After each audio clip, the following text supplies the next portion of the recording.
Today we will recap an adventure movie called Life of Pi. Be ready for spoilers ahead. The movie starts in a zoo in Pondicherry, India. A boy by the name of Pi Patel is being taught how to swim by his uncle Mamaji.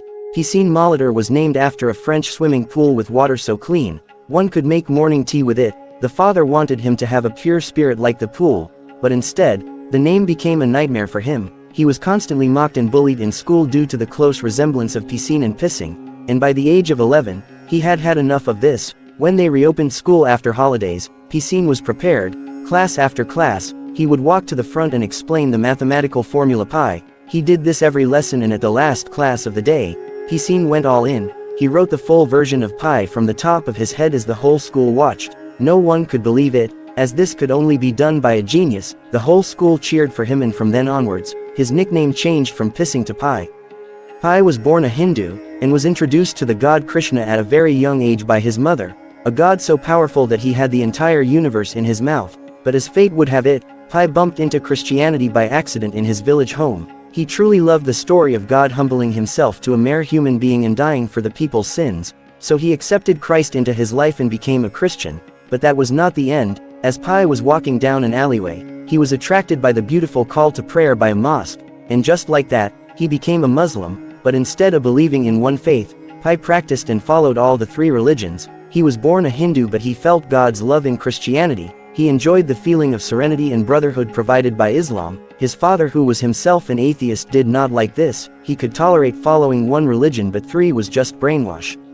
Pi was also very curious and wanted to understand everything, including animals. Against his father's rules, he sneaked into the tiger's enclosure as he wanted to see the beast up close. He takes a piece of meat and opens the door, allowing the magnificent cat to walk in. He stretches his arm forward while looking deep into the eyes of the beast as it slowly walked towards him. But when the tiger gets close enough, his father ran inside and pulled him away, and the tiger also took off running. His father was very furious, as according to him, the boy was about to lose his arm, but Pi is very adamant and swears it was not going to harm him. He said he could see its pure soul deep in its eyes. His father warns him that what he saw was just his own reflection and nothing else, as the tiger only saw him as food but not a friend. To teach the boy a lesson, he orders a goat to be tied where the boy was, and the tiger is called in again, and sure enough, the tiger folded the goat in half through the narrow metal cage and dragged it inside like it was nothing.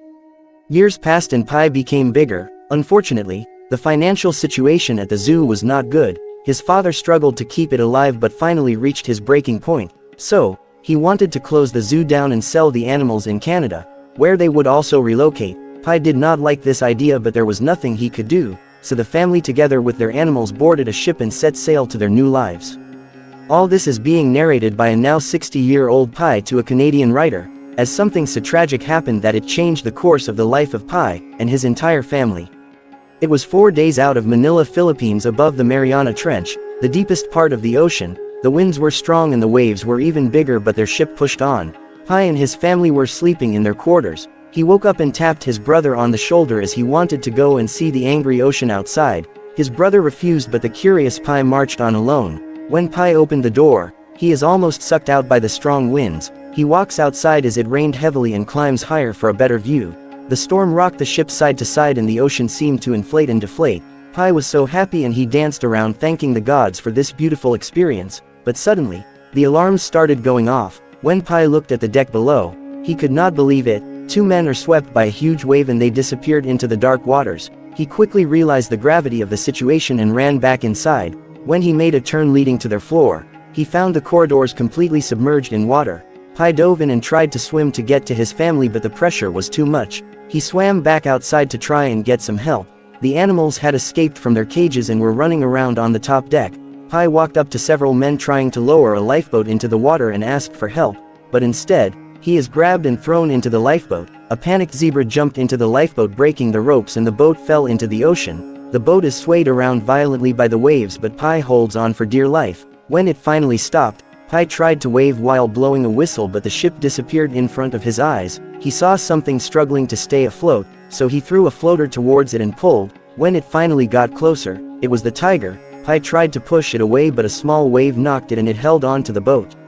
He hurriedly jumped into the water where several sharks were swimming, and when he looked closer, he saw it. The ship was already fully submerged, but the lights were still on. It was sinking to the bottom slowly with his entire family still on board. Pi quickly swam back up to the surface and climbed back on board. He holds on to the bowsprit looking and crying out for his family as he watched the ship slowly sink to the bottom. The next day, Pi was still holding on to the bowsprit. He climbed in the boat and started pouring out the water that had managed to enter. But suddenly, a hyena emerged from under the boat cover and started attacking him. He quickly ran back to his safe spot and held on to the bowsprit. From a distance, an orangutan appeared floating on some bananas. When it got close enough, Pi helped it by pulling the poor animal on board. It looked very scared and very hopeless. He stood up and started screaming, calling out in case a human being had also survived. The noise woke up the hyena, which was now very hungry. When night came, the hyena could not take it anymore. It turned its attention towards the zebra and attacked the poor animal, killing and eating it. Hours passed and Pi was too tired to keep holding on to the bowsprit. He made a makeshift raft, but before he could drop it in the water, the hyena appeared again. This time it turned its attention towards the orangutan. It bit the poor animal on the neck, killing it. Pi got very angry and started shouting, ready to fight and kill it. But in that commotion, the tiger jumped from beneath the boat cover and landed on the hyena and killed it. Pi quickly dropped his raft in the water and jumped after it to escape from this beast. Hours passed, and Pi got very hungry. He opened the boat cover and found canned foods in the storage compartments, and he immediately started to devour it. He also found a rat which made noise as it walked around. This alarmed the tiger and it got out from under the cover. It tried to jump on Pi, but its nails pierced through the cover and got constantly stuck, making it unable to walk on it. Pi quickly takes the rat and throws it straight into the tiger's mouth. He used this chance to escape back into the water, but the tiger wanted more. It came running towards him, but luckily for him, it was afraid of falling into the ocean, so it retreated. The poor boy was so afraid that he even threw up. Days turned into nights and nights turned into days, and Pi was still floating in the middle of nowhere. So far, the small amount of water between them had managed to keep the tiger from turning him into a meal. Though the sun's reflection on the ocean surface was so beautiful, Pi could not enjoy it. He could only sit on the small raft, as anytime he tried to touch the boat, the tiger was there ready to kill him. He tried to write rescue notes and throw them in random directions, but it only landed a few meters from him. Despite believing in 3 different religions, Pi felt alone, as none of the gods he prayed to felt present. He found a survival book detailing what to do to increase the chances of survival, and he started to study and follow it. When it rained, he used a bucket to trap rainwater for drinking. Pi also started to count and record the days to keep his mind busy, and so far, he was 11 days in. Slowly, Pi had started to adopt and manage the manageable situations. He used a sea anchor to point the boat into the waves to reduce the effects of seasickness. Pi also tries to establish dominance in a territory on the boat, but his plans failed very quickly. For this entire period, the tiger had not eaten anything. The animal was getting hungry, and Pi knew the little amount of water between them could not stop this powerful beast from reaching him, so he had to find a way to fish and feed the carnivore. And before long, his nightmare became a reality. The tiger jumped into the ocean trying to catch some fish swimming close by, but when it was unable, it turned its attention to Pi and started to swim towards him. The situation went from 0 to 100 very quickly. He pulled the ropes and jumped on the boat with only seconds to spare. He also pulled his raft on the boat, leaving the tiger stranded and unable to climb back up. Pi picked up an axe, and this was his chance to finish the deadly predator once and for all. He tried to hit it on the head, but he could not. It was just not in him to kill. The same as in his childhood, he saw something in its eyes and felt pity for it, and he had to save it. So Pi used the next several hours to build a ladder for the tiger, who was still hanging on the side of the boat, and when night reached, he dropped the ladder in the ocean and the tired tiger climbed back on board. The next day, Pi was prepared. He did not want a repeat of the earlier occurrence, so he improvised to catch some fish. He placed a net under his raft and timed the big fish swimming nearby, and when it entered into his trap, he quickly pulled it out of the water.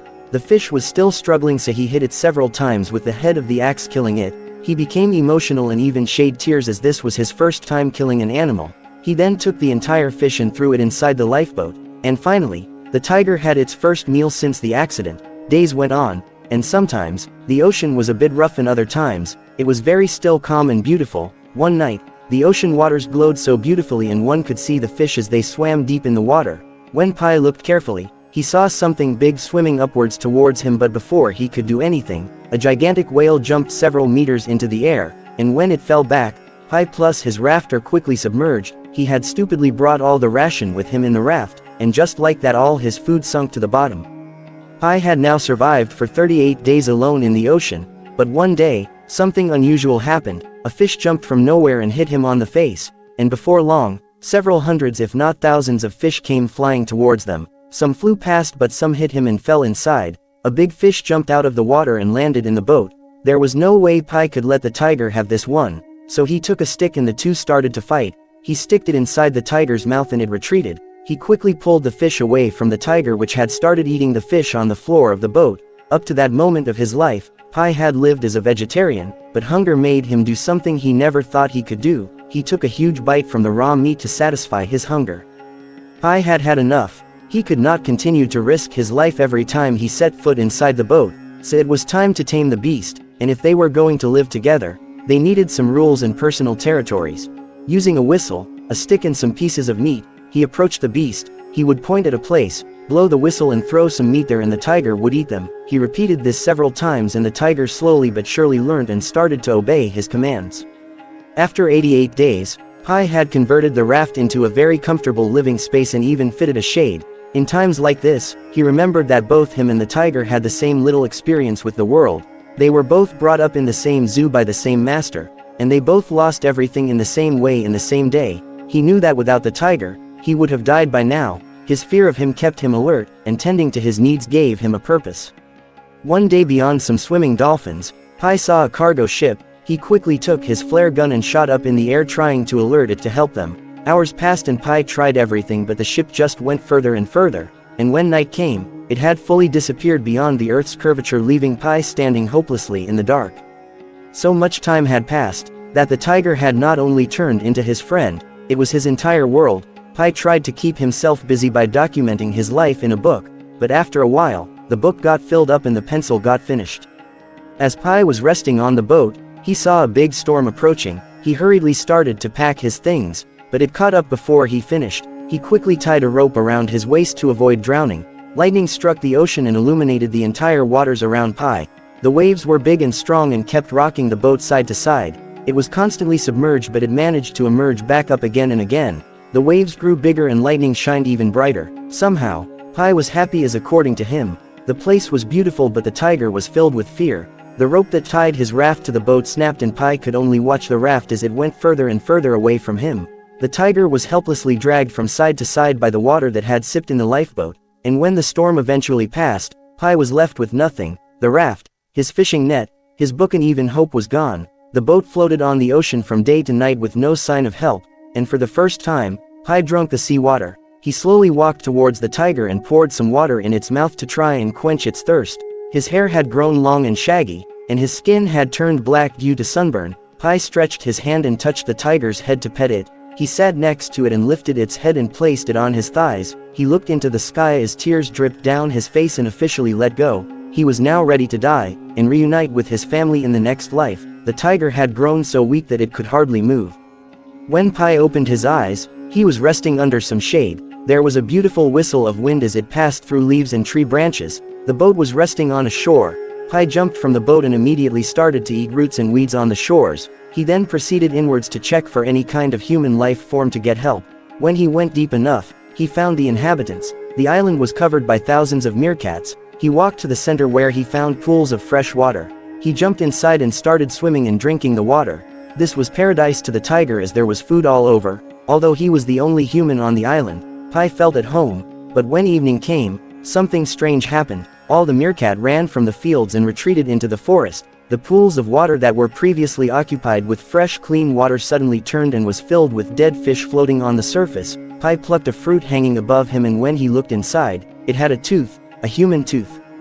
Pi immediately realized something. The island was carnivorous. Some kind of a chemical process happened and turned the waters in the pools into acid, hence why the meerkat escaped to the trees and the tiger ran back into the lifeboat. All that the island gave by day it took away by night.